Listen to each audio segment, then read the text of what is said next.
You'll want to be on the lookout for lampshades at the local thrift store. I selected all different sized lampshades, graduating from small to large. Now I'm removing each lampshade cover to expose the frames. Now I'm stacking all the lampshade frames on top of each other from largest to smallest to decide the order in which I'll be placing them. Selecting some lightweight chain with bendable links, I'm opening the beginning of the chain to create a hooked end using needle nose pliers. I'm hooking the chain to the top inner shade, then gauging the length of the chain needed to hook to the second bottom frame.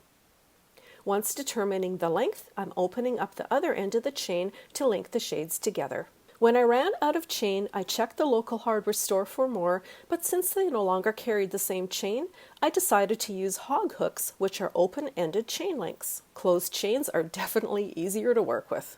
Since I'm going for an industrial look, I'm leaving the shades and chains in their natural metal tones, then choosing Christmas ornaments that chime in with my desired look. To my surprise, I am now using the much needed and super handy hog hooks to hang the ornaments, which did the job perfectly thanks to their short size.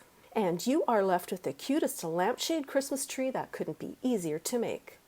I love how the various neutral ornament tones tie in with the metal lampshades, or you could hang any colors you'll be decorating with this holiday season.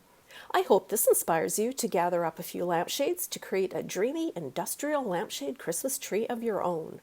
I came across these two disheveled lampshades and I ripped off all the outside parts of the lampshade, the fabric and the trim. I took the two lampshades and I stacked them on top of each other. And then to secure them, I used some just little white zip ties. And then I used some scissors and just cut off the excess of the zip tie. Next, I took this rub and buff in the shade European Gold and using just a paint cloth, I just rubbed it on. Then I came in with some twine and I tied it around the bottom, and then working the twine up and around, I went around the outside of the lampshade several times, making sure to bring the twine back through so that I didn't have that extra piece of twine in the middle. I went around several times until I got the desired thickness that I wanted for my twine and tied it back off again at the bottom. Then I fanned out the twine and then I repeated this process intermittently around the lampshade.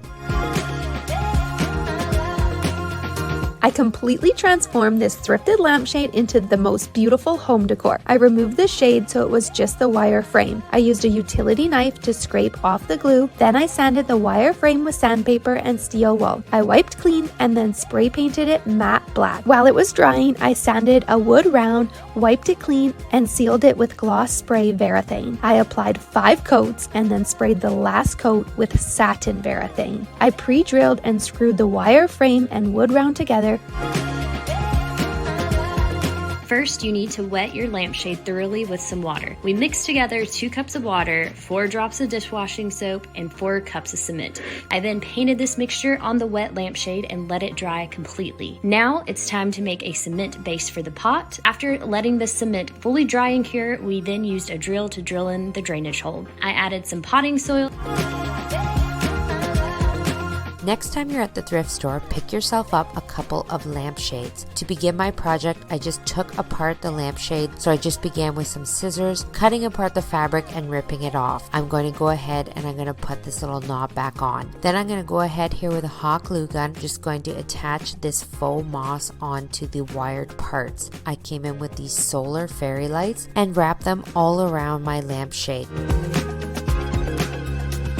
You know all those lonely donated lampshades? Pick up a matching pair. Pick up a thrifted belt. Run a bead of clear glue around the perimeter. Take the other lampshade, place it on top of the other lampshade, take some jute twine and tie the inner hardware of the 2 lamps together. Give the connected shades a little shake to make sure they are securely connected. Take the belt and buckle it around the skinny center of the 2 lampshades. Add a little glue to the loose end of the belt and secure it to the rest of the belt. Find a thin wood circle disc. Paint the edge with some acrylic paint. And peel and stick wallpaper is perfect for this project. You'll never believe what you can make from an old lamp and a glass shade from the thrift store. It's time to paint the lamp now. Is cover it with a coat of water-based clear coat. I want to attach it to the lamp base, so I'm going to use some contact cement to do that. It's time to pop it onto the rest of the lamp base. I want to fill the glass shade now completely with soil. My new planter is ready for some plants. To start this project, I want to remove everything but the main section of this lamp. I'm going to add the glue to each of the joints and then leave it all to dry. I found these signs at the dollar store. I'm going to add a thinner wood round. A little wood glue will hold this into place perfectly. I'm going to find the middle and use the top of the lamp to trace a little circle. I'm ready to paint. I'm going to use the white chalky paint to cover both the base of the lamp and the wood. I want to attach the wood top to the lamp. The circle that I drew before is going to help me so that the lamp is correctly centered. Add some glue and then I can join them together and it'll be nice and solid. I found this lamp not too long ago at the thrift store. Before applying the paint, I'm going to give the base a quick sanding with some gritty sandpaper. I'm going to apply a decoupage medium to the area I want to work with first. Now to start applying the decoupage paper. I want to dampen the paper with a wet paper towel. With everything done and dry, the last thing I want to do is cover up all those little paper bits on the underside of the lamp. I'm going to rip down all the fabric off of my lampshade. So I'm going to take it outside and give it a quick spray paint. And then after that, I decided I needed to spray paint one more thing. And that was a mason jar sealing part of the lid that I'm going to use later on. I'm going to take this wood slice. I'm going to give this a good coat of sealer. I'm also going to do like the live edges. And once that's all sealed, it's going to be time to grab that mason jar lid and drill a tiny hole in the middle. And now it's time to assemble. I have some E6000 industrial glue that I'm putting in a little hole where like a finial for a lamp would go.